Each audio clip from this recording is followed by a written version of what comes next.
பாராட்ட ஒன்றுமில்லை ஐயா. எங்கள் நீதி எல்லாம் அழுக்கும் கந்தையுமாயிருக்கிறது. இந்த மகா பெரிய கிருபை 5 மாதமும் எங்களையும் குடும்பங்களையும் சபை மக்களையும் நடத்தி வந்தீர். ஆண்டவரே, எங்களை விட்டு மகிமைக்குள்ளே போனவர்களும் உண்டு கர்த்தாவே. இந்த காலவேளை ஆராதனை முற்றிலும் உடைய மகிமையான கரத்தில் வைக்கிறேன். ஆராதனை நடத்தும் இயேசுவின் நாமத்தில் செபிக்கிறோம் பிதாவே. நம்ம எல்லாரும் உட்காருவோம். இந்த கால வேளையில கர்த்தரை ஆராதிக்க வந்திருக்கிற உங்கள் யாவருக்கும் ஆண்டவரும் இரட்சகருமாயிருக்கிற இயேசு கிறிஸ்துவின் வல்லமை உள்ள நாமத்தில அன்பான வாழ்த்துல தெரிவித்துக் கொள்ளுகிறேன். இந்த மாதத்தின் 1ஆம் தேதி அதிகாலை வேளையில நான் உங்களை கட்டுகிற தேவன் என்ற தலைப்பிலே கர்த்தர் உங்களோடு கூட பேசினார். 3 காரியங்களை தேவன் தெளிவாக பேசினார். ஒன்று, நான் உங்களை கட்டுகிறவராய் இருக்கிறேன், இடிந்து போனவைகளை கட்டுகிற தேவனாய் இருக்கிறேன். 2வது, கடினமான பகுதிகளை நான் கட்டி எழுப்புவேன். 3வது, 2000 வருஷமாய் ஒரு தேசத்திலே ஒரு மகிமையான வீட்டை தேவன் கட்டி வருகிறார். ஆமென். அதை நாம் சுதந்திரித்துக் கொள்ளப் போகிறோம். 3 காரியங்களை கர்த்தர் கட்டுகிற வேலைகளிலே 3 காரியங்களிலே தேவன் ஈடுபட்டிருக்கிறார். அதை அவர் செய்வாராக. என்னுடைய செய்தியின் தலைப்பு என்னவென்றால் ஆதி அன்பு. அதுதான் என்னுடைய செய்தியின் தலைப்பு. Praise the Lord. இவ்வளவு பெரிய ரட்சிப்பு உனக்கு மேன்மையாய் தெரியவில்லை. இவ்வளவு பெரிய அபிஷேகம் உனக்கு மேன்மையாய் தெரியவில்லை. இவ்வளவு பெரிய கிருபை உனக்கு மேன்மையாய் தெரியவில்லை. இவ்வளவு பெரிய சபை உனக்கு மேன்மையாய் தெரியவில்லை. தேவனுடைய ஊழியக்காரன் உனக்கு மேன்மையாய் தெரியவில்லை. முற்றிலும் உடைக்கப்பட்டு கிடக்கிறாய். முற்றிலும் தேவ அன்பு உடைக்கப்பட்டிருக்கிறது, புழக்கப்பட்டிருக்கிறது, நசிக்கப்பட்டிருக்கிறது. இந்த கால வேளையிலே ஜீவன் பெற வேண்டும். இந்த கால வேளையிலே நீ உயிர் மீட்சி அடைய வேண்டும். இந்த கால வேளையிலே நீ எழும்ப வேண்டும். ஹல்லேலூயா. ஆமென். ஸ்தோத்திரம். சபையிலே ஒரு குடும்பம் எனக்கு ரொம்ப ஆச்சரியமா இருந்தது. ஒருவர் நேசித்து ஸ்கூல்ல இருக்கும் போதே ஒருத்தர் பழகி ஒருவர் நேசித்தார். நான் ஆச்சரியமா இருந்தேன். எங்க போனான்னு தெரியல. அந்த பிள்ளைய கூட்டு போயிட்டான். எங்கெங்கெல்லாமோ கஷ்டப்பட்டிருக்கிறான். அவங்க அம்மா, என் பையன் போயிட்டான், ஒரு பொண்ணை கூட்டு போயிட்டான். நான் தேடி இந்த மேட்டுப்பாளையத்துல நீங்க என்னதான் நினைச்சாலும் சரி, ஒரு சின்ன வீட்டுல 2 பேர் உட்கார்ந்து இருந்தாங்க. ஒரு 2-3 பாத்திரம், சட்டி, ஒரு டீ வைக்கிற ஒரு சட்டி, அவ்வளவுதான். கொஞ்சம் பாய், 2 பாய் வாங்கியிருக்கிறாங்க. அந்த பாய், ஒரு பழைய பெட்ஷீட்லாம் இருக்குது, அவ்வளவுதான். ஏன்னா சரியா வேலை இல்லை 2 பேரும். எனக்கு ஆச்சரியம், இவ்வளவு கஷ்டத்துல இந்த பிள்ளைய அவன் நேசிச்சிருக்கிறானே, இந்த பிள்ளைய நேசிச்சிருக்கிறாங்களே நினைச்சு எனக்கு ரொம்ப ஆச்சரியமா இருந்துச்சு. நான் அதுக்கு பிறகு ஒன்றும் பேசல. இவங்களை ஜெபம் பண்ணி எனக்கு அந்த சிச்சுவேஷனை பார்த்தேன். சிச்சுவேஷன் ரொம்ப மோசமான சிச்சுவேஷன். ஆனா 2 பேரும் ஒருத்தர் நேசிச்சிருக்கிறாங்க. அங்க மெட்ராஸ்ல எங்கேயோ பீச்சு கீச்சில எல்லாம் போய் எங்கெங்கெல்லாமோ இருந்திருக்கிறாங்க. கடைசி இந்த மேட்டுப்பாளையத்துல இருந்தாங்க. நான் தான் போனேன், அவங்க வீட்டுல கூட்டு போனேன். வாடா அந்த பிள்ளைய விட்டுட்டு வாங்கன்னு சொல்லி என்ன கூட்டு போறாங்க. ஒரு ஆலோசனை சொல்லி அந்த பிள்ளைய விரட்டி விட்டுருவோம், அவனை கூட்டு வந்துடும் பாஸ்டர்ன்னு சொல்லி. அங்க போனோன்னு நான் சொன்னேன், விரட்டெல்லாம் முடியாது. அவங்க 2 பேரும் ஒருத்தர் ஆழமா நேசிக்கிறான். என்ன ஆச்சுன்னா 2 பேரும் இப்ப பிரிஞ்சுட்டாங்க. இந்த பையன் வேற கல்யாணம் பண்ணிட்டான். எனக்கு அதை நினைச்சு ரொம்ப ஆச்சரியமா இருக்கு. அதை நினைக்கி நான் இங்க உட்கார்ந்து இருக்கும்போது நினைக்கிறேன், ஆண்டவர் அப்படிதான் நிறைய பேர் நேசிச்சாங்க. ஆண்டவர் அப்படிதான் சிலர் அன்பு வச்சாங்க.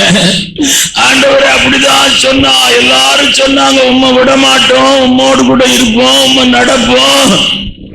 ஏன் நம்ம சபையில சாட்சிக்கு ரொம்ப முக்கியத்துவம் கொடுக்கலன்னா, அவங்க சாட்சி எல்லாம் பயங்கரமா சொல்லுவாங்க. ஆனா சாட்சிக்கும் சம்பந்தமே இல்லாம போயிடும் கடைசி. ஊர்லாம் சொல்லுவாங்க, அதெல்லாம் அந்நிய பாஷா, இதெல்லாம் வாலிபர்களை நம்பவே முடியாது, வாலிப பெண்களை நம்பவே முடியாது. கல்யாணத்துக்கு பிறகு இவங்க எப்படி இயேசுவை நேசிக்கிறாங்கன்னு பார்த்துதான் இவங்களை பரவாயில்ல, இவங்க இயேசுவை நேசிக்கிறான். அவன் பொண்டாட்டி பின்னாடி போயிருவான், இவன் புருஷனுக்கு பின்னாடி போயிருவான். எல்லாம் அபிஷேகம் எல்லாம் காத்துல பறந்து போகும். அருமையான ஆண்டவருடைய பிள்ளையே, இந்த கால வேளையில அவரை நேசிக்க, அவர் மேலே அன்பு வைக்க, அருமையான அந்த ஆதி அன்பை உயிர்ப்பிக்கும்படியாய் கர்த்தர் உன்னை அழைக்கிறார். வசனத்தை நிறைய வசனம் வாசிக்கவே எனக்கு நீ விருப்பமே இல்லை. இதோடு செய்தியை முடிச்சு இப்படியே ஆராதனை நடத்தி கம்யூனியன் கொடுக்கலாம்னு நினைக்கிறேன். எவ்வளவு செய்தி கேட்டாலும், எவ்வளவு செய்தியை ஜனங்களுக்கு பிரசங்கித்தாலும் உணர்வில்லாது இருக்கிறார்கள். இருதயத்தை கடினப்படுத்தி இருக்கிறார்கள். இருதயம் அவர்களுக்கு முன்னே, தேவனுக்கு முன்னே செம்மையானதா இல்லை. வாசிக்கலாம், ஆனாலும் நான் செய்தி கொடுத்தே பழகிவிட்டேன். இன்டர்நெட்ல செய்தி போனோம், உலகத்தின் எல்லா பகுதிகளிலும் பிரதர் அனுப்புகிற அந்த செய்தியை நான் அனுப்பியே ஆக வேண்டும். ஆகவே பிரசங்கிக்கிறேன். வெளிப்படுத்தின புத்தகம் 2ஆம் அதிகாரம் 4ஆம் வசனம். ஆனாலும் நீ ஆதியில் கொண்டிருந்த அன்பை விட்டாய் என்று, ஆனாலும் நீ ஆதியில் இருந்த அன்பை விட்டாய் என்று, உன் பேரில் எனக்கு குறை உண்டு. உன் பேர்ல எனக்கு ஒரு குறை இருக்குதுயா. ஐஸ்வர்யவான் கேட்டானே, என்னிடத்துல என்ன குறை உண்டு? நல்ல கேள்வி. ஆதியிலே இருந்த அன்பை விட்டாய் என்ற ஒரு குறை உண்டு.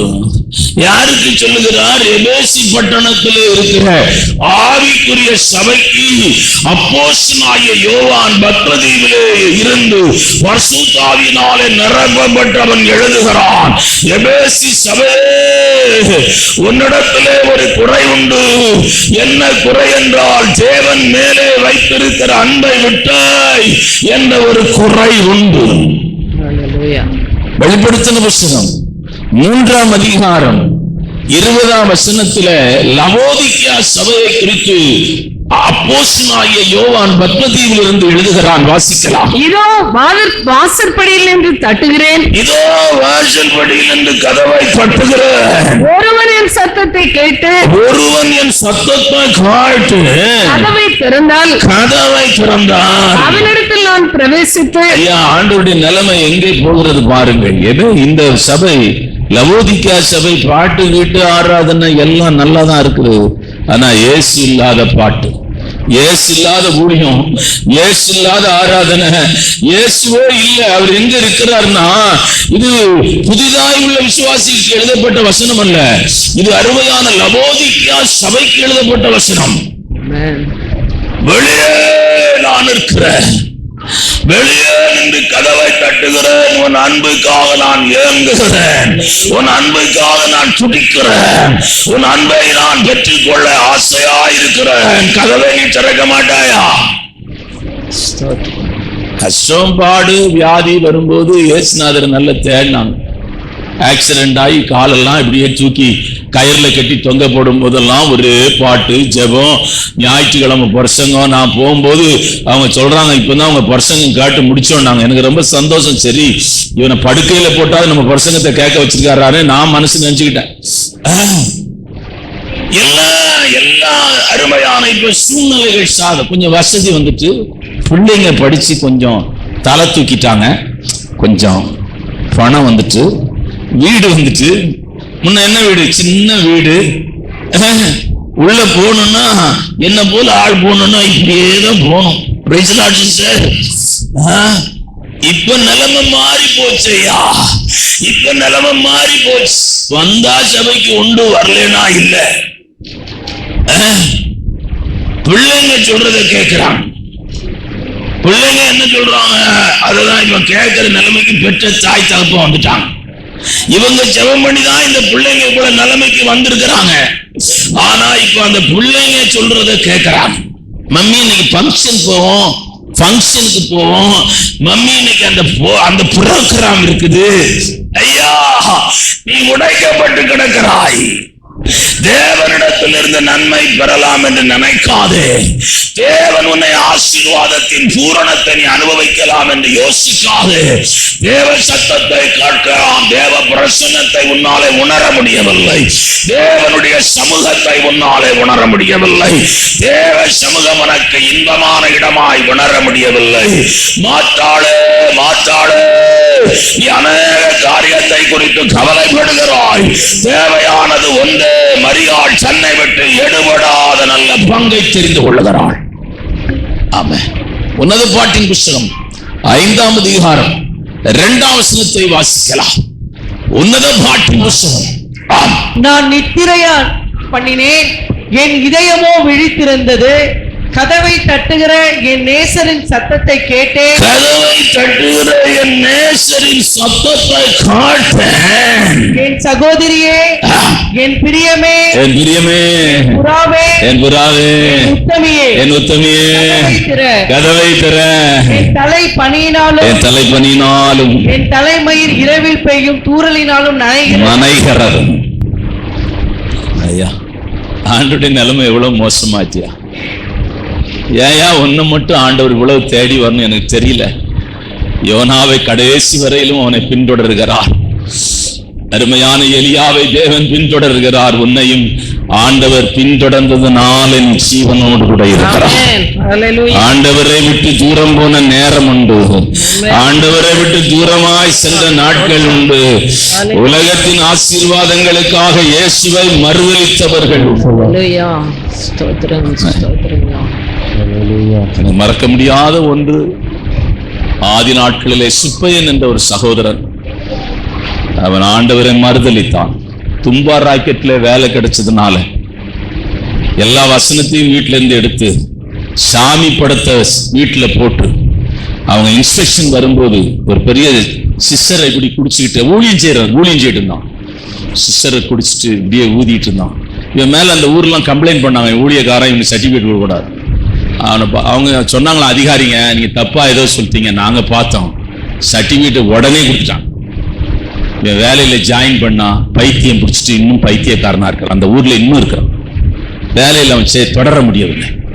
ஆண்டவரை மறுதலித்தான் ஐயா. இந்த அன்பை மறுதலித்து விடாத, இந்த அன்பை விட்டு விடாத, இந்த அன்பை விட்டு தூரம் போய் விடாத. மாயான உலகம், மனுஷனுடைய நாட்கள் குறுகினதா இருக்கிறது. மனுஷன் பூமியில சீவிக்கிற வருஷங்கள் குறுகினதா இருக்கிறது. மனுஷன் இந்த பூமியில வாழும் காலம் குறுகினதா இருக்கிறது. இந்த இயேசுவை நேசிக்க உன் இருதயம் எழும்பட்டும், உன் ஆவி எழும்பட்டும், உன் கிரியைகள் இயேசுவை நேசிக்கிற இடத்துல எழும்பட்டும். இந்த நாளின் கால வேளையில ஆதி அன்பை எழுப்பதுதான் ஆவியானவருடைய திட்டமா இருந்தபடினாலே ஒரு வித்தியாசமான செய்தியை நான் உங்கள் முன்னே கொண்டு போக விரும்புகிறேன். தேவனுடைய அன்புல அருமையான பெருகினவர்களை உங்களுக்கு அடையாளம் காட்டுகிறேன். ஒரு 4 பேரை அடையாளம் காட்டுகிறேன். இந்த செய்தியின் முடிவில் நீங்களும் அந்த இடத்துல இருக்க வேண்டும். நீங்களும் அந்த இடத்தை சுதந்திரித்துக் கொள்ள வேண்டும். முதல் மனிதன் யார் என்றால், 100க்கு அதிபதி, மத்தேயு எழுதின சுவிசேஷம் 8ஆம் அதிகாரம் 10ஆம் வசனம். இயேசு இதை கேட்டு ஆச்சரியப்பட்டு தமக்கு பின் செல்கிறவர்களை நோக்கி, இஸ்ரவேலருக்குள்ளும் நான் இப்படிப்பட்ட விசுவாசத்தை காணவில்லை என்று மெய்யாகவே உங்களுக்கு சொல்லுகிறேன். ஆண்டவர் ஒரு மனிதன் அவர் மேலே வைத்திருக்கிற அன்பை பார்த்து ஆச்சரியப்படுகிறார். ஒரு மனிதன் தன் மேலே வைத்திருக்கிற விசுவாசத்தை கண்டு ஆச்சரியப்படுகிறார். ஒரு மனிதன் தன் மேலே வைத்திருக்கிற நம்பிக்கையை கண்டு ஆச்சரியப்படுகிறார். ஒரு மனிதன் தன்னை நோக்கி ஜெபிக்கிற ஜெபத்தை கண்டு ஆச்சரியப்பட்டார். அவனை வேதம் 100க்கு அதிபதி என்று அறிமுகப்படுத்துகிறார். அவன் ஒரு பெரிய செல்வந்தன். ஏராளமான வேலைக்காரர்கள் உண்டு, வேலைக்காரிகள் உண்டு. பணத்துக்கு எந்த குறைவும் இல்லை. ஆனால் அவன் இயேசுவை தேடி வந்து தன்னுடைய வேலைக்காரனின் சுகத்திற்காக இயேசு இருக்கிற இடத்திற்கு அவன் வந்தான். அவன் நினைத்தால் தன்னிடத்திலே வேலை செய்கிற ஒரு மேன்மையான மனிதனை அழைத்து, இயேசுவை பார்க்க எனக்கு சமயம் கிடைக்குமா என்று கேட்டு வர சொல்லியிருப்பான். ஒருவேளை இயேசுவை கொஞ்சம் வர சொல்லி போக சொல்லுங்கள் என்று அவன் சொல்லியிருப்பான்.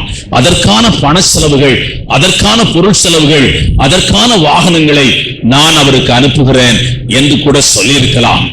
ஆனால் இயேசு இருக்கிற இடத்திற்கு அவன் போனான். அவனுடைய அன்பை நான் கொஞ்சம் ஆழமாக ஆராய்ந்து பார்த்தேன். இயேசு கிறிஸ்துவின் மேலே வைத்திருக்கிற அவனுடைய அன்பு உள்ளே தாழ்மை மறைந்திருந்தது. அன்பு, உண்மையான அன்பு என்னன்னா, உண்மையான நேசம் அதற்குள்ளே தாழ்மை இருக்கும். தாழ்மைக்குள்ளே நீங்க உள்ள போயிட்டே இருக்கலாம்.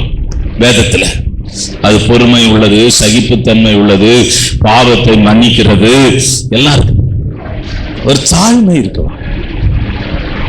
ஆண்டவர் ஜனங்களோடு கூட அவனும் வந்து நின்றுட்டு இருக்கிறான். ஓ, நான் யார்? ஏவிஎன் ராஜனை பற்றி ஒரு சாட்சி. அவர் சினிமா அந்த நாட்களில் ஏவிஎன் ராஜன் வந்து இந்த நாட்கள் இருக்கிற சினிமா நடிகர்களை போல ஃபேமஸ் ஆனவர். எம்ஜிஆர்லாம் நடிச்சிருக்கிற காலத்துல ஏவிஎன் ராஜன் ரொம்ப ஃபேமஸான ஆளு. எம்ஜிஆர், சிவாஜி எல்லாம் சினிமால வந்த காலத்தை காட்டிலும் ரொம்ப. ஆனா ஆண்டவரை சந்தித்த போது அவரை குறித்த ஒரு சாட்சி சொன்னாங்க. என்ன சொன்னாங்கன்னா, இப்படி சாப்பாடு போடுற பிளேட்டை வாங்கி ஜனங்களோடு கூட நிற்பார். பல கோடிகள் அருமையான சம்பளம் வாங்குகிறவர். அந்த நாட்களிலே நிறைய சம்பளம் வாங்குகிற நடிகர்ல அவர் ஒருத்தர். எதுக்காக நான் சொல்லுகிறேன் என்றால், எல்லா ஜனங்களோடு கூட நின்று சாப்பாடு வாங்குவார். ரொம்ப தாழ்மையான ஒரு மனுஷன். நான் அவரோடு கூட ஒரு நாள் தங்கி இருந்திருக்கிறேன். ஒரே ஒரு நாள் திருச்சியில அவரும் பேசினாரு, நானும் பேசினேன். நான் பேசினா அவருக்கு எடுபடாதுன்னு நினைச்சிட்டு கொஞ்சம் மட்டும் ஒரு 10 நிமிஷம் சாட்சியோடு முடிச்சிட்டேன். அதனால அவர் சாட்சி தான், அவரும் சாட்சி தான் சொன்னார். திருச்சி பக்கத்துல ஒரு மீட்டிங் போயிருந்தேன். தேவனுடைய பிள்ளையே, அன்புல இவன் இடத்துல ஆண்டவர் கண்ட ஒரு காரியம், அவன் தன்னை தேடி வந்து நிற்கிறதை பார்த்தார். இரண்டாவது, அவனுடைய காரியத்தை நீங்கள் வேதத்திலே நீங்கள் வாசித்தால் எல்லாம் வசனம் வாசிச்சா நேரம் காரியத்தை விட சொல்லுகிறேன். இயேசுவின் வார்த்தையின் மேல் இருக்கிற விசுவாசம். நீங்க ஃபெய்த் எல்லாருக்குள்ள இருக்குது, ஆனா வார்த்தைக்குள்ள இருக்கணும். ஆமென். ஆண்டவருடைய வார்த்தை, பிரைஸ் தி லார்ட், அதுக்குள்ளதான் உங்க விசுவாசம் இருக்கு. நம்ம நாடு போல பக்தியான ஜனங்க உலகத்துல எந்த நாட்டிலையும் கிடையாது. எந்த நீங்க நாடு எடுங்க, சைனாவை எடுங்க, ஜப்பானை எடுங்க, கொரியாவை எடுங்க, நம்ம நாடு போல மயில் கல்ல கும்பிடுறோம் உலகத்தில் இருக்கிறானாயா? தாயத்து கட்டுறோம் உலகத்தில் இருக்கிறானாயா? எல்லாம் ஒரு குண்டலத்தை போட்டுக்கிறான். கயிறு கட்டுறோம் இருக்கான், மஞ்சள் கயிறு, சிவப்பு கயிறு, வெள்ளை கயிறு எல்லாம் கை காலத்து எல்லாம் கட்டிருக்கிறான். எங்க கும்பிடுனாலும் கும்பிடுவாயா? ரோட்ல நிக்கிறான், அப்படியே நிக்கிறான். ஒருத்தர் சொல்றான், வண்டியில போய் சாவுகிறாக்கி நல்ல ஒழுங்கா கும்பிட்டு போய் தண்ணி கும்பிட்டு, இல்லைன்னா அப்படி கும்பிட்டுட்டே போயிருவேன். அதையும் அவன் சட்டை பண்ணாம அப்படி நின்றுட்டு இருக்கிறான். அவ்வளவு பக்தியான ஜனங்க, அவ்வளவு பக்தியான ஜனங்க தேவனுடைய பிள்ளை. ஆனால் விசுவாசம், தேவனுடைய வார்த்தையில் இருக்கிற விசுவாசம் தான் தேவன் மேல இருக்கிற அன்பை பிரதிபலிக்கிறதா இருக்கிறது. நீ வசனத்தை விசுவாசிக்க வேண்டும், வசனத்தின் மேலே சார்ந்திருக்க வேண்டும், வசனத்திலே நீ கட்டப்பட வேண்டும், வசனம் உன்னை உயிர்ப்பிக்கப்பட வேண்டும். அடுத்தபடியாக அவனுடைய அன்பு, ஆண்டவர் சொல்றார், உன் வீட்டுக்கு வரேங்கிறார். அவன் சொல்றான், ஐயா என் வீட்டுக்கு வர்றதுக்கு நான் தகுதி இல்லையாங்கிறான். ஐயா உங்க வீட்டுக்கு ஏசுனார் வந்தா உங்க வீடு நாளைக்கு சர்ச்சா மாறும். பாண்டிச்சேரியில ஞாயிற்றுக்கிழமை காலைல 1000 பேர் நின்றுட்டு இருப்பான். ஏசுனார் இந்த வீட்டுக்கு வந்தாரு, அதை கோயிலே ஆக்கிடுவாங்க. ஆமா, அருமையான ஆண்டவருடைய பிள்ளை, இந்த கால வேளையில அவன் அன்பு ஆச்சரியமானது. பூமியில நீ எத்தனை வருஷம் வாழ்கிறாய் என்பது முக்கியம் அல்ல. மனைவி அழகாயா செய்வா, நீ சம்பாதிச்சு மாசம் 1ஆம் தேதி காசு கொடுத்துருக்கிற, அவளுக்கு பிரிட்ஜ் வாங்கி கொடுத்துருக்கிற, கிரைண்டர் வாங்கி கொடுத்துருக்கிற, டிவி வாங்கி கொடுத்துருக்கிற, நகை வாங்கி போட்டுக்கிற, பட்டுச்சேலை கட்டிக்கிற, அவள் அழகான் செய்வா. ஆனா யார் அழணும் தெரியுமா? ஒரு சாவுல சபை மக்கள் முழுவதும் அழணும். ஆமென். ஊழியக்காரன் அழனையா? ஆமென். அந்த தெருவில் உள்ளவங்க அழனையா? நீ எத்தனை நாள் வாழ்கிறாய் என்பது முக்கியம் அல்ல, எவ்வளவு வருஷம் ஜீவித்தாய் என்று முக்கியம் அல்ல. அவனுடைய விண்ணப்பம் கேட்கப்பட்டது. அவன் எதற்காக இயேசுவிடத்துல வந்தானோ அந்த நோக்கம் நிறைவேறினது. ஆண்டவர் சொல்லுகிறார், நீ போ, அவன் வேலைக்காரன் சுகமானான். ஆமென். நீ ஆண்டவரை நேசிச்சா அற்புதம் நடக்கையா. மோகன் சி லாசரஸ் ஒரு சாட்சி சொன்னார், அது என் இருதயத்தில் அப்படியே பதிஞ்சிச்சு. அவர் சொல்றாரு, இயேசு விடுவிக்கிறார் அந்த ஜெபத்துல செய்த பெரிய அற்புதம். முதல் அற்புதம், 2 காலும் சப்பானியா இருக்கிற ஒரு சகோதரன் அந்த வீலில ஓட்டி அங்கங்கே இயேசு பற்றி அறிவிப்பார். அந்த வீலிலே போய் கைப்பிரதி எல்லாம் கொடுப்பார். ஆனா அது முடிச்சிட்டு அந்த கூடாரத்துல வந்து ஜெபம் பண்ணுவார். யாரும் இல்லாட்டா கூட அங்க அவரை பார்க்கலாம். ஜெபம் பண்ணிட்டு இருப்பாரு. அங்க ஏதாவது தண்ணிக்கினே குடிச்சு அங்கே இருக்கிற சின்ன டிஃபன் சாப்பிட்டுட்டு எப்பவும் சர்ச்சிலே இருப்பாரா. இவர் வேதனைப்பட்டாரா, ஆண்டவரே இவ்வளவு நேரம் இருக்கிறாரு, ஜெபம் பண்றாரு. ஒரு நாள் ஒரு 3-4 மணி நேரம் சத்தம் மட்டும் கேட்டுச்சான். அதுக்கு பிறகு அவரை போய் பார்த்தா எளிமை நின்றுட்டு இருக்கிறார். வரும்போது அந்த சக்கரத்துல போலையாம். அவர் சப்பாடி எழும்பினார். ஆண்டவரை நேசித்தால் அற்புதங்களை செய்கிற தேவன் இன்றைக்கும் ஜீவிக்கிறார். ஆமென். ஹல்லேலூயா. ஆமென். ஆமென். ஆமென். ஆமென். 100க்கு அதிபதியின் அன்பு அருமையான அற்புதங்களை கொண்டு வந்தது போல அருமையான அவனுடைய அன்பு தேவனை ஆச்சரியப்பட வைத்தது. ஆமென். இரண்டாவது ஒருத்தரை உங்களுக்கு அறிமுகப்படுத்துகிறேன். Praise the Lord. ஒரு ஸ்திரீ என்றே போடப்பட்டிருக்கிறது. மத்தேயுவின் சுவிசேஷம் 26ஆம் அதிகாரம் 13ஆம் வசனத்தை வாசிக்கலாம். இந்த சுவிசேஷம் உலகத்தில் எங்கெங்கே பிரசங்கிக்கப்படுமோ அங்கெங்கே இவளை நினைப்பதற்காக இவள் செய்ததும் சொல்லப்படும் என்று மெய்யாகவே உங்களுக்கு சொல்லுகிறேன் என்றார். ஒரு பெண்ணை பற்றி ஆண்டவர் சொல்லுகிறார், இவள் செய்தது நினைக்கப்படும். உலகத்திலே எங்கெங்க பிரசங்கிக்கிறார்களோ இவள் செய்தது பிரசங்கிக்கப்படும். ஹல்லேலூயா. அவள் செய்தது என்ன என்று நீங்கள் பார்த்தால், விலையேறு பெற்ற நளனம் என்னும் தைல குப்பியை உடைத்து அவள் பாதத்திலே ஊற்றினாள். ஹல்லேலூயா. சீசர்கள் சொன்னார்கள், இதை நீ விலைக்கு அதிக விலைக்கு விற்று தரித்திரருக்கு கொடுக்கலாமே என்று சொன்னார்.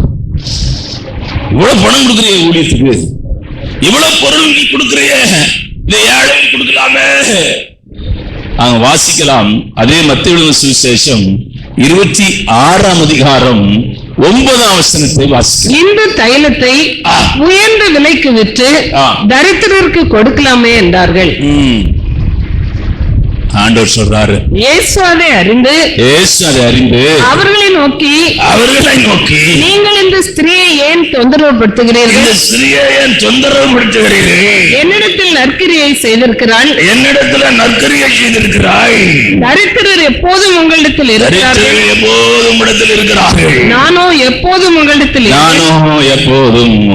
இல்லை. அருமையான கர்த்தருடைய பிள்ளைகளே, இயேசு சொல்லுகிறார், என்னை அடக்கம் பண்ண எத்தனமாய் இவள் என் மேல் தைல குப்பியை என் சரீரத்திலே பூசினாள்.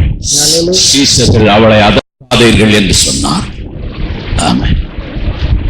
அவர் ஆச்சரியப்பட்டு போனார். அவருடைய அன்புல அவர் மயங்கி போனார். அவருடைய அன்பு அவரை அருமையான பேச வைத்தது. அவருடைய அன்பு அவளை பார்த்து ஆண்டவர் சொல்லுகிறார், இவள் செய்தது நினைக்கப்பட்டது. இவள் என்னென்ன செய்தாளோ இவள் செய்த எல்லாம் நினைக்கப்பட்டது. இந்த உலகத்திலே எந்த கண்டத்திலே இவளை குறித்து பிரசங்கித்தாலும் இவள் செய்தது பிரசங்கிக்கப்படும்.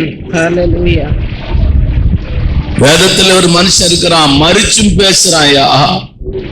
நீ ஆண்டவருக்காய் செய்த, தேவராஜ்யத்துக்காக நீங்கள் செய்த உதவிகள், தேவராஜ்யத்துக்காக நீங்கள் கொடுத்த பணம், தேவராஜ்யத்திற்கு நீங்கள் செய்ததான காரியங்கள் ஒன்றும் மறக்கப்படுவதில்லை. ஒன்றும் மறக்கப்படுவதில்லை. ராஜேஸ்வரி அம்மா கடலூர்ல இருந்து போன் பண்றாங்க. கடலூர், இப்ப என் கூட கடலூர்ல எல்லாம் ஒரு கேங்கா வந்திருந்தோம், நாங்க போயிருந்தோம். அவங்க, நான் நினைச்சேன் அவ்வளவு வீட்டுல கூட்டமா வேற இருந்துச்சு, பாஸ்டர் வர சொல்லுங்க. ஒரு 5 மாசம் தசமபாகம் கொடுக்கலையும் அது கொடுக்குறான். ஐயா, இதுக்காகவா நம்மளை வர சொன்னான்? வேற யாருக்கோ கொஞ்சம் கடன், ஒரு 6000 ரூபாய் கடன் கொடுக்கணுமா, அதையும் கொடுத்துட்டாங்க, கொடுக்க சொல்லியிருக்கிறான். அவங்க சொன்னாங்க, ஆண்டோடைய ராஜ்யத்துக்கு நான் போவதற்கு இது தடையா இருக்கக்கூடாது. நாங்க அப்புறம் ஜெபம் பண்ணிட்டு வந்தோம். மறக்க முடியாத ஒன்று ஐயா, சிலருடைய கொடுக்கிற அந்த இடம் மறக்க முடியாதது. ஆண்டவர் அதை பார்க்கிறான். 2 காசு தான், அது ஜீவனத்திற்கு உண்டானது, உழைப்புக்கு உண்டானது, வாழ்க்கைக்கு உண்டானது. அவளை ஜீவனோடு கூட வைக்க அன்றைக்கு அவளுக்கு உதவியாயிருப்பது அந்த 2 காசு தான். நான் ஜீவன் இல்லாமல் இந்த ஜீவன் இந்த சரீரத்தை விட்டு போனாலும் பரவாயில்லை, நான் இயேசுவை நேசிக்கிறேன். கொஞ்சம் மாவு கொஞ்சம் அப்பந்தான், அவளும் அவள் பிள்ளையும் சாப்பிட்டு சாகுபடியா இருக்கிறார்கள். நாங்கள் செத்தாலும் பரவாயில்லை, ஊழியக்காரன் வாழ வேண்டும். என்ன இருதயம் பாருயா, ஊழியக்காரன் வாழணும்னு நினைச்சு முதல் அப்பத்தை அவன் கொடுக்கிறான். சின்ன பையன் அங்க பசியில் இருக்கிறான், அருமையான அவ பசி தாங்கி விறகு பொறுக்கி கொண்டிருக்கிறாள். ஒரு சின்ன அப்பம் ஏதாவது செய்து இன்னைக்கு சாப்பிடுவோம், இன்னைக்கு இருக்கிறத சாப்பிடும், அப்புறம் செத்து போயிடும்.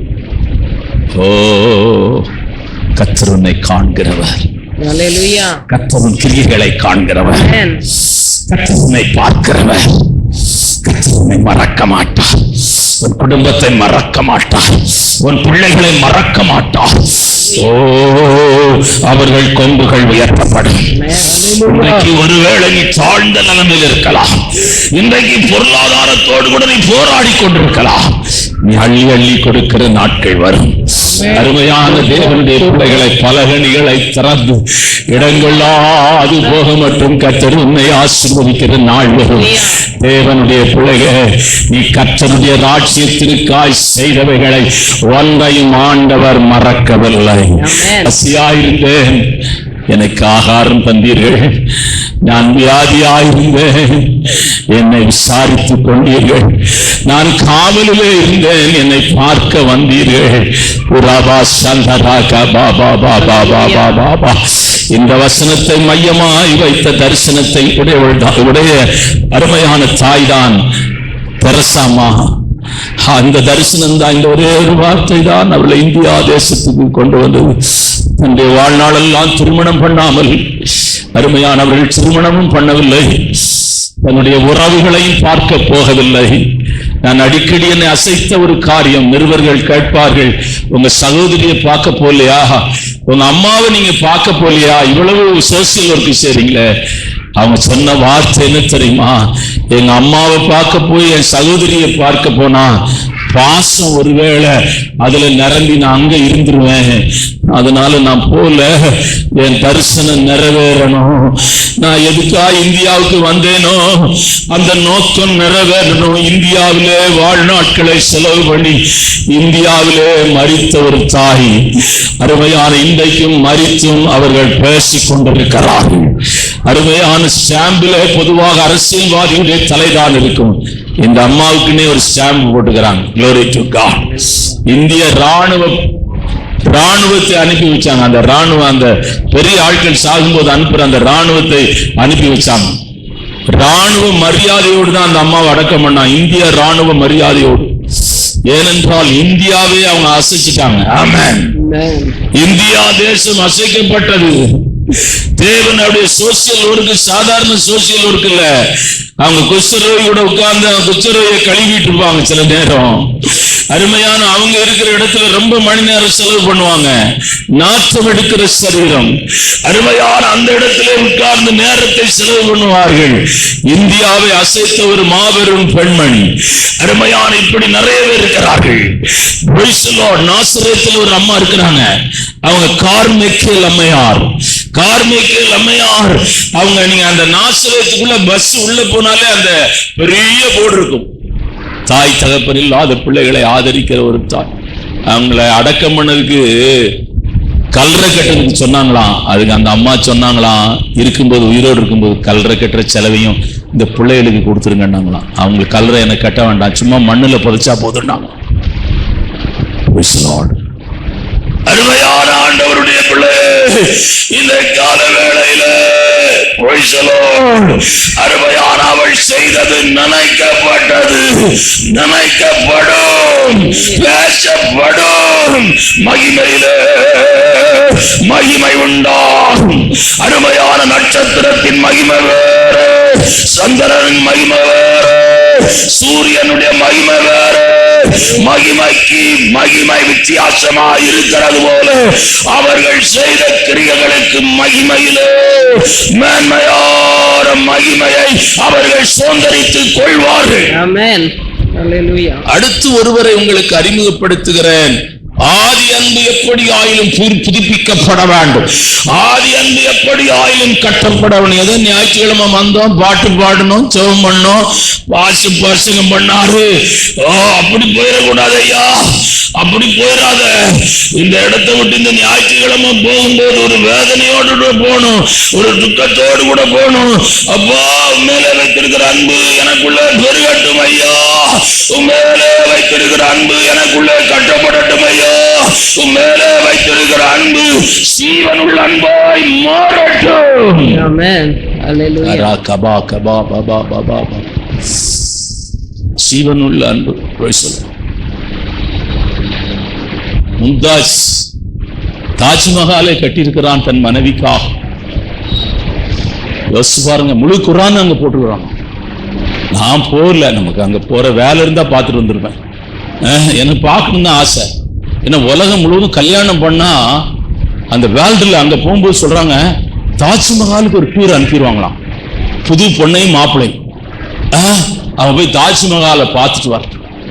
ஏன்னா அவள் மேல அவன் வச்ச அன்பு இருக்குதே ரொம்ப ஆழமானது, ரொம்ப ஆழமானது. ஆனா சிவனுள்ள தேவன் மேலே வைத்திருக்கிற அன்பு அதிலும் மேன்மையானது. ஆமென். ஆமென். ஹல்லேலூயா. வெளிநாட்டுல நீங்க சில வித்தியாசமா இருக்கும். வெளிநாட்டுல போய் பாத்தீங்கன்னா செத்து போனா அவங்க வீட்டு பக்கமே அடக்கம் பண்ணிடுவாங்க. அங்க சிலை வச்சிருப்பான். காலையில போய் அவளை பார்த்துட்டு தான் போவான். வெளிநாட்டுல இருக்கிற அன்பு கொஞ்சம் வித்தியாசமானது. ரொம்ப நேசிக்கிறாங்க, ஒருத்தர் ஒருத்தர் நேசிக்கிறாங்க, ஒருத்தர் ஒருத்தர் ரொம்ப அன்பு வைக்கிறாங்க. நம்ம ஆளு நம்ம நாடு அப்படி இல்லை. ஏன்னா நம்ம நாட்டுல என்ன பண்றாங்க, பொருளாதார பிரச்சனை இருக்குது, தேவைகள் ஜாஸ்தி இருக்குது, வசதி வர வசதி வர வசதி வர தேவை ஜாஸ்தி ஆயிருக்கு. கஷ்டப்படும் போது ஒண்ணும் இருக்காது. இப்ப வசதி வந்துட்டு சின்ன டிவி வச்சிருக்கிறான் பாரு, அங்க வீட்டுல போய் பெரிய டிவி பார்த்துருக்கிறான். இப்ப டிவி பெருசாக்க வேண்டி இருக்குது. எல்லாமே அட்வான்ஸா வந்துட்டே இருக்குது. எல்லாம் அட்வான்ஸா வரணும். அது வீட்டுக்காரர் அப்படியே மறைச்சு மறைச்சு பாக்குறது. அவன் என்ன செய்வான், அவன் சம்பளத்தை தான் வாங்க முடியும். அவனை பாக்குற போது நீ கிம்பளமும் சேர்த்து வாங்குன்னு சொல்ற போல இருக்கு. தேவனுடைய பிள்ளைய ஆண்டவரை நேசிக்கிற அந்த அன்பை விட்டு நீ எங்கேயும் விலகி போய்விடாது, எங்கேயும் தூரம் போய்விடாது, எங்கேயும் மாறிவிடாது. அப்படி மாறினால் உன் முடிவு உன் வாழ்க்கையின் முடிவு துக்கத்தோடு கூட முடியும். நல்லபடியா வாழ்க்கையின் முடிவு துக்கத்தோடு கூட முடியும். அதை யாரும் தடுக்க முடியாது. செங்கல்பட்டுல ஒரு டாக்டர், அவர் பேர் எனக்கு இன்னும் ஞாபகத்திற்கு, அண்ணாமலை அவர் பேரு. ஆண்டவரை ஏற்றுக்கொண்டார், ரட்சிக்கப்பட்டார், வைராக்கியமாய் ஊழியெல்லாம் செய்தாரு. எல்லாம் பிற்காலத்துல எல்லாம் விட்டுட்டார். விட்டு பின்மாற்றத்திலே போய் கடவுளே இல்லை என்ற இடத்துக்கே வந்துட்டார். அவருடைய முடிவு இந்த ஜிப்மர் ஆஸ்பத்திரியில கால்ரா வாழல தான் அவருடைய வாழ்க்கை முடிஞ்சு. நான் தான் அடக்கம் பண்ணேன். பெட்டி கூட வாங்க வசதி இல்லை. அந்த காலத்துல நம்ம சபையில 10 பேர் 15 பேர் வருவாங்க. காடா துணி, அந்த ஜெயபாலன் ஒரு கடை இருக்குது, இப்ப இல்ல, அவன்கிட்ட போய் காடா துணி வாங்கி அவன் மேல சுத்தி, இந்த சுப்பையா கல்யாண மண்டபம் இருக்கு பாருங்க, சுப்பையா நகர், அங்கதான் அடக்கம் பண்ணேன். ஜெபம் பண்ணக்கூடாதுட்டாங்க. நான் அது இந்து கல்லறை, அங்க நீங்க ஜெபம் பண்ணா பிரச்சனை ஆயிரும், சும்மா வந்துட்டு போங்க. நாங்க ஐயா இந்த நாளின் கால வேளை ஆராதனையில ஆண்டவர் மேல வைத்திருக்கிற அன்புக்கு இன்னொருவரை உனக்கு நான் காண்பிக்க வேண்டியிருக்கிறது. எப்படியாயிலும் அன்பு உனக்குள்ள நீரூற்றை போல எழும்பட்டும். ஆமென். வாசிக்கலாம். யோவான் எழுதின சுவிசேஷம் 20ஆம் அதிகாரம் 1ஆம் வசனம். நிறைய வசனம் எடுக்கல, சப்ஜெக்ட் மாத்திரம் நான் பேசிட்டே இருக்கிறேன். வாரத்தின் முதல் நாள் காலையில் அதிக இருட்டோடு மரியாள் கல்லறை இடத்திற்கு வந்து கல்லறையை அடைத்திருந்த கல் எடுத்து போட்டிருக்கிறதை கண்டார். மகதலேனியா மரியாள் ஆண்டவர் முதல் அவளுக்கு தான் தரிசனமானார். எனக்கு ஆச்சரியமா இருந்தது. அதுக்கு பிறகுதான் பூட்டப்பட்ட அறைக்கெல்லாம் போனாரு. அதுக்கு பிறகுதான் எம்மா ஊருக்கெல்லாம் போனாரு. அருமையானவர்களே, இங்க மகதலேனியா மரியாளுக்கு இந்த காரணம் அவளுடைய அன்பு ஆண்டவரை அசைத்தது. இருட்டோடு கூட எழுந்து இயேசுவை அடக்கம் பண்ண இடத்துக்கு போக வேண்டும். யாரா போவீங்களா? இருட்டோடு போவீங்களா? 1ஆம் தேதிக்கு கிளம்புனீங்க, பஸ் இல்லைன்னா என்ன செய்திருக்கணும் தெரியுமா? நீங்க கூட்டுறவுல இருந்து நடந்தே வந்திருக்கணும். மணி ஆனாலும் பரவாயில்ல, 1ஆம் தேதி வந்து ஒரு ஜெபம் பண்ணிட்டு போய். முரட்டாண்டி அம்மா என்னால மறக்கவே முடியாது. அவங்களை அடிக்கடி நான் நினைப்பேன்.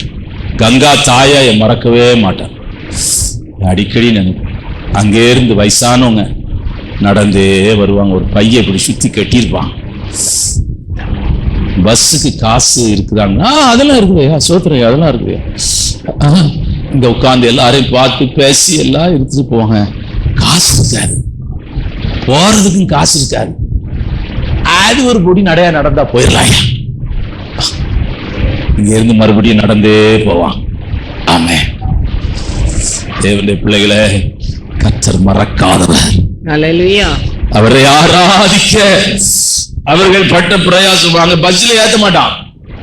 வயசான ஆட்களை ஏற்றுவானா? வாலிப பிள்ளைகளா இருந்தா ஏத்திக்கிடுவோம், வா யாருன்னு ஏத்திக்கிறோம். வயசானவங்களை டிரைவர் கண்டக்டர் ஏற்றுவானா? ஏத்த மாட்டான். நீங்க 2 பேரும் வாலிப பிள்ளைகளா நில்லுங்க, வச்சுட்டு அப்படி இப்படி நின்னா ஏத்திக்கிடுவான். வயசான கிளவியை எவன் ஏற்றுவான்? ஏத்த மாட்டான். இந்த அம்மா பஸ் நிறுத்திடுவான். பாப்பான் கிளவி, பஸ்ஸுக்கு இடம். அந்த அம்மா சொன்னதை நான் உங்களுக்கு சொல்றேன், அப்படியே சொல்றேன். அந்த அம்மா ஏத்த மாட்டான். 2 பஸ் பார்ப்பாங்க, சரி நடந்துரும். ஆண்டவர் அதை மறக்கவில்லை ஐயா. ஆண்டவர் அதை மறக்க மாட்டார் ஐயா. அல்லேலூயா. ஆண்டவர் ஒருபோதும் மறக்க மாட்டார். இருட்டோடு கூட எழும்பி போய் ஆண்டவர் தரிசனத்தில் இருக்கிறார். என்ன ஆண்டவரை நீங்கள் எடுத்துக்கொண்டு போயிட்டீங்களா? அவங்க வச்சிருக்கிற இடத்தை எனக்கு காமிங்கன்னு சொல்லி அவள் உள்ளத்தின் ஆழத்துல என்ன சொல்லுவதென்று தெரியவில்லை. அருமையான அவளுடைய அன்பு அவளுக்குள்ள பொங்கி பொங்கி பொங்கி வடிந்ததுனால அவளுக்கு என்ன பேசணும் தெரியல. இருக்கிறவர் தோட்டக்காரன் என்று நினைத்து தோட்டக்காரனை பார்த்து, என் தகப்பனாயிருக்கிற இயேசுவை நீங்கள் எடுத்துக்கொண்டு போய்விட்டீர்களா? ஆண்டவர் அவளோடு கூட பேசி தரிசனத்திலே வெளிப்பட்டார் ஐயா. முதல் சுவிசேஷத்தை பூமிக்கு கொண்டு வந்தவர்கள், முதல் சுவிசேஷத்தை பூமியில அறிவித்தவர்கள் மகதலேனியா மரியாள் தான்.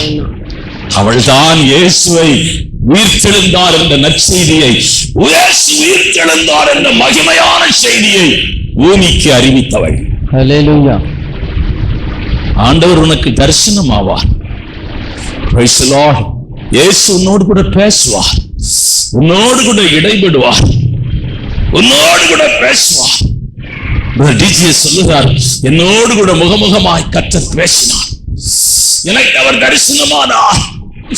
நான் முற்றிலும் உடைக்கப்பட்டு கிடந்தேன், என்னோடு கூட அவர் பேசினார். அவர் எனக்கு அவர் தன்னை வெளிப்படுத்தினார். ஒரு காரியத்தை அவர் சொன்னார், இனிமேல் நீ பேசுகிற இடங்கள் எல்லாம் லட்சக்கணக்கான ஜனங்கள் வருவார்கள், உன்னை தேடி பல ஆயிரம் ஜனங்கள் வருவார்கள். எனக்கு அதுதான் என்னால நம்பவே முடியல. இதுவரை நம்ம எங்கேயும் நடந்ததில்ல, இந்தியாவில் நடந்ததில்லை, வெளிநாட்டிலேயும் நடந்ததில்லை. மதுரை ரேஸ் கோர்ஸ் மைதானம் நிரம்பி, நான் அந்த பக்கம் காம்பவுண்டுக்கு அந்த பக்கம் நின்ன, எனக்கு இன்னும் ஞாபகம் இருக்கு. இந்திரா காந்தி பொலிட்டிக்கல் லீடர்ஸ் எல்லாம் வந்தாங்க, யாருக்குமே நிரம்பல. கர்த்தர் உனக்கு தரிசனமாகிற தேவன், கர்த்தர் உன்னை காண்கிற தெய்வம். ஹல்லேலூயா. நீ தேடு, அவரை நேசி, அவருடைய அன்பு செலுத்து. அடுத்த ஒருத்தரை சொல்லி மூச்சார், ஏன்னா 12 ஆக போகுது. அடுத்த ஒருத்தர் அப்போஸ்தலனாகிய பவுலை சொல்லாமல் இருக்கவே முடியாது. ரோமருக்கு எழுதின நிருபம் 8ஆம் அதிகாரம் 36 to 39 வரையிலும் வாசிக்கலாம். கிறிஸ்துவின் அன்பை விட்டு நம்மை பிரிப்பவன் யார்? உபத்திரவமோ, வியாகுலமோ, துன்பமோ, பசியோ, நிர்வாணமோ, நாசமோசமோ, பட்டயமோ, இவை எல்லாவற்றிலேயும் நாம் நம்மில் அன்பு கூறுகிறவராலே முற்றும் ஜெயங்கொள்கிறவர்களா இருக்கிறோமே.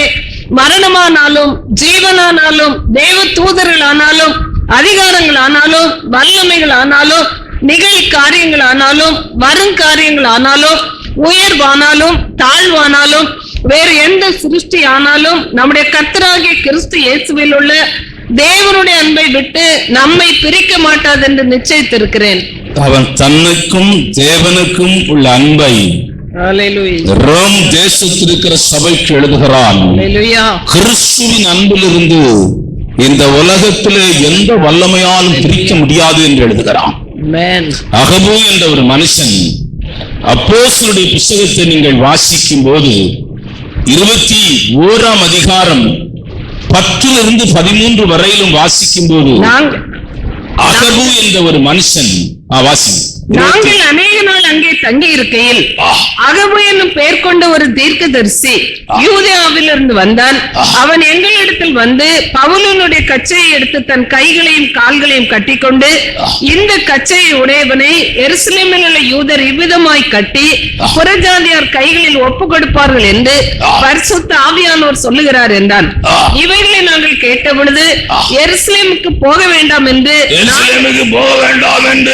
நாங்களும் அவ்விடத்தாரும் அவனை வேண்டிக் கொண்டோம். அதற்கு பவுல், நீங்கள் அழுது என் இருதயத்தை ஏன் கரையப்படுகிறீர்கள்? எருசலேமில் நான் கர்த்தராகிய இயேசுவின் நாமத்திற்காக கட்டப்படுவதற்கு மாத்திரமல்ல மரிப்பதற்கும் ஆயத்தமாய் இருக்கிறேன் என்றான். சொல்ல முடியுமாயா? ஆண்டவருடைய அன்பு விட்டு ஒருபோதும் விலகிவிடாதே மகளே, வாலிப மகளே. உலகத்தின் மாயையிலே உன் மனசை திருப்பி விடாதே. எல்லாம் பளபளப்பா இருக்கும், அதன் மேல் ஆசை கொண்டு இயேசுவை விட்டு விடாதே. இயேசுவை விட்டு விலகி போய் விடாதே. அவர் உனக்காக ஜீவன் கொடுத்தவர், உனக்காக ரத்தம் சிந்தினவர், உனக்காக முள்முடி சூடினவர், உனக்காக உன் பாவங்களுக்காக அக்கிரமங்களுக்காக சிலுவையிலே அதை ஏற்றுக்கொண்டவர். பிலிப்பியருக்கு அவன் எழுதும்போது எழுதுகிறான், பிலிப்பியருக்கு எழுதின போது அவன் எழுதுகிறான், கிறிஸ்து 1:21 எழுதுகிறான், கிறிஸ்து எனக்கு ஜீவன், சாவு எனக்கு பாடுகள் இருக்கிறது எனக்கு தெரியும், என்னை கொல்லுவார்கள் என்று எனக்கு தெரியும். ஆனாலும் நான் அதை குறித்து ஒன்றையும் குறித்து கவலைப்பட என் ஓட்டத்தை நான் சந்தோஷத்தோடு கூட முடிக்க ஆசைப்படுகிறேன். அவளுடைய அன்பு ஆச்சரியமானது. 4 பேருடைய அன்பை நான் உங்களுக்கு காண்பித்து கொடுத்தேன். இந்த 4 பேருடைய அன்பை நீங்கள் பார்க்கும்போது 5வது இடத்துல உங்க பேரை எழுதுங்க. உங்க அன்பு ஆண்டவர் மேலே வைத்திருக்கிற அன்பு ஆச்சரியமானதாய் மாறட்டும். ஆண்டவர் மேலே வைத்திருக்கிற அன்பு பேசப்படுகிறதாய் மாறட்டும். ஆண்டவர் மேலே வைத்திருக்கிற அன்பு அனைவரும் அசைக்கத்தக்கதாய் மாறட்டும். ஆண்டவர் மேலே வைத்திருக்கிற அன்பு glory to God. நீ மரித்தாலும் பேசுகிற அன்பா இருக்கட்டும். உன் பேர பிள்ளைகள் பேசட்டும், உன் பிள்ளைகள் பேசட்டும். அருமையான தேவனுடைய பிள்ளைகளை அப்படியே நாம் ஜெபிக்கலாம், அப்படியே முழங்கால் படிக்கலாம். நான் கட்டுகிற தேவனாயிருப்பேன். நான் கட்டுகிற தேவன். இந்த மாதத்தின் வாக்குத்தத்தத்துக்காய் கரங்களை தட்டி கர்த்தரை ஸ்தோத்திரம் பண்ணுவோம். இந்த நாளின் காலவெளியிலே ஆதி அன்பை குறித்ததான செய்திக்காய் கர்த்தரை ஸ்தோத்திரம் பண்ணுவோம். கர்த்தர் நம்முடைய அன்பை புதுப்பித்தபடியினால் வீழ்ச்சி அடைய செய்ததுக்காய் கர்த்தரை ஸ்தோத்திரம் பண்ணுவோம். இந்த புதிய மாதத்துக்காய் கர்த்தரை ஸ்தோத்திரம் பண்ணுவோம். இந்த மாதத்திலே கர்த்தர் செய்கிற எல்லா அற்புதங்களுக்காய் கர்த்தரை ஸ்தோத்திரம். என் ஆத்துமாவே கர்த்தரை ஸ்தோத்திரி, என் முழுவதுமே பரிசுத்த நாமத்தை ஸ்தோத்திரி. என் ஆத்துமாவே கர்த்தரை ஸ்தோத்திரி, அவர் செய்த சகல மறவாதே. ஆமென். கர்த்தராகிய இயேசு கிறிஸ்துவின் கிருபையும் பிதாவுடைய அன்பும் பரிசுத்த ஆவியானவருடைய அந்நிய ஐக்கியமும் இந்த காலை வேளை ஆராதனையில் வந்த ஒவ்வொருவரோடும் விசேஷ விதமாயிருப்பதாக. ஆமென்.